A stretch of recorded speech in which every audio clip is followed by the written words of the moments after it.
I was like put in an environment where I had to sort of fend for myself at a very early age. Your birthplace is Zanzibar? Yes, that's right. What were your parents doing there? They were freaking out.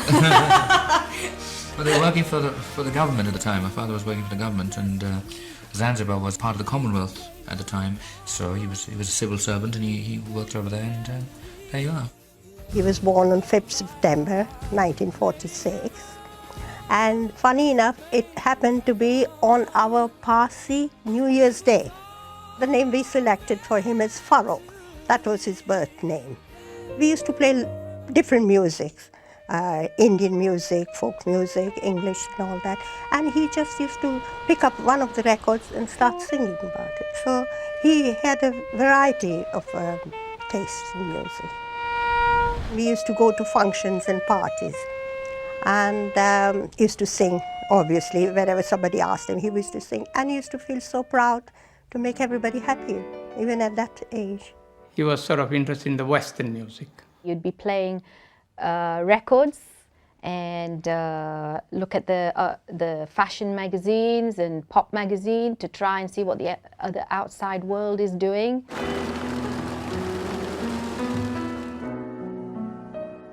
When I was about 7, I was put in boarding school in India. So I went from Zanzibar to India for a while. Farooq Balsara came to St. Peter's as a boarder from Zanzibar. He was good in sports, music and art, and he soon came to be known as Freddie. When Freddie went around calling people darling, we were sort of terribly shocked, it was something that was not done. You didn't hear a boy saying darling to another boy. You didn't say it to a girl in public in those days, damn it. So he went around and say darling to another boy, suddenly. We're standing here today on what I consider hallowed ground. This is the stage and the hall of St. Peter's High School where Freddie first started the Hectics. The founder of the group was Bruce Murray. And then Freddie, as usual, Farouk was on the piano. The three of them got together. He was playing the piano. Remove the piano, there's nothing left of the Hectics. Live at St. Peter's Panchgani, the Hectics.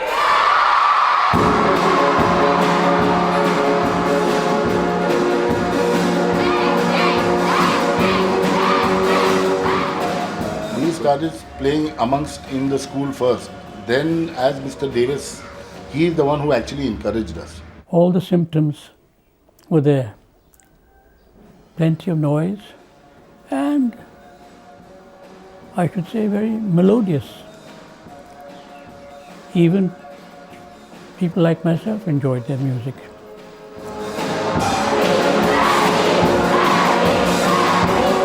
He didn't have a stage fright. Otherwise, he would be a shy boy. But when he went on the keyboard, he would be in a bliss playing. And like, I would put it crudely, like getting multiple orgasms.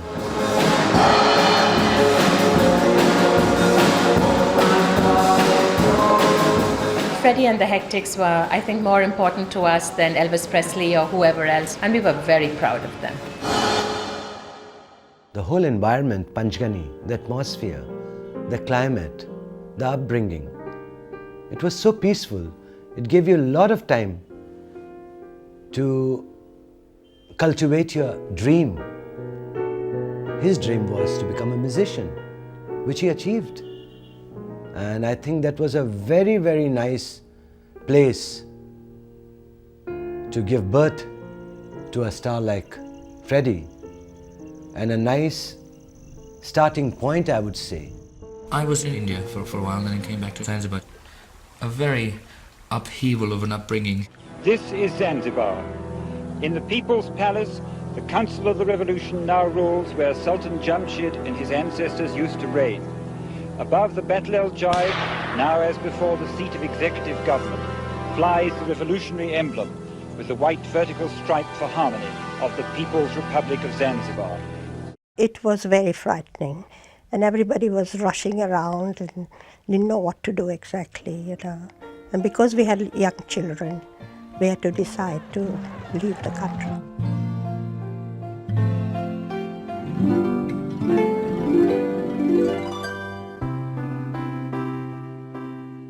My first impression of England, I didn't like it because it was so cold. And I thought, why did my mum and dad bring us here?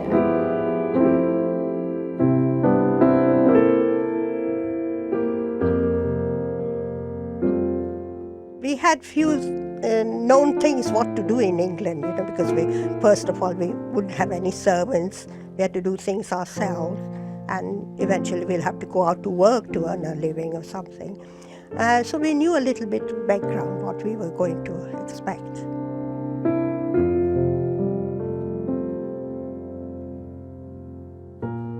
Freddie was so excited to come here and kept on saying, we'll all help together, Mom, and we'll do it, And that's kept us going.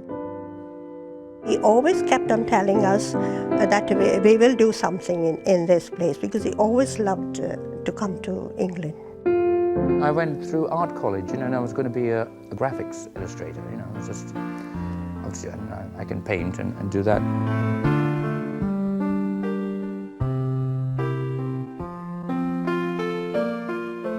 He was a great artist, just line drawings, pencil. Had this whole catalogue of stuff. Hendrix, he did a load of pictures of Hendrix, which were brilliant.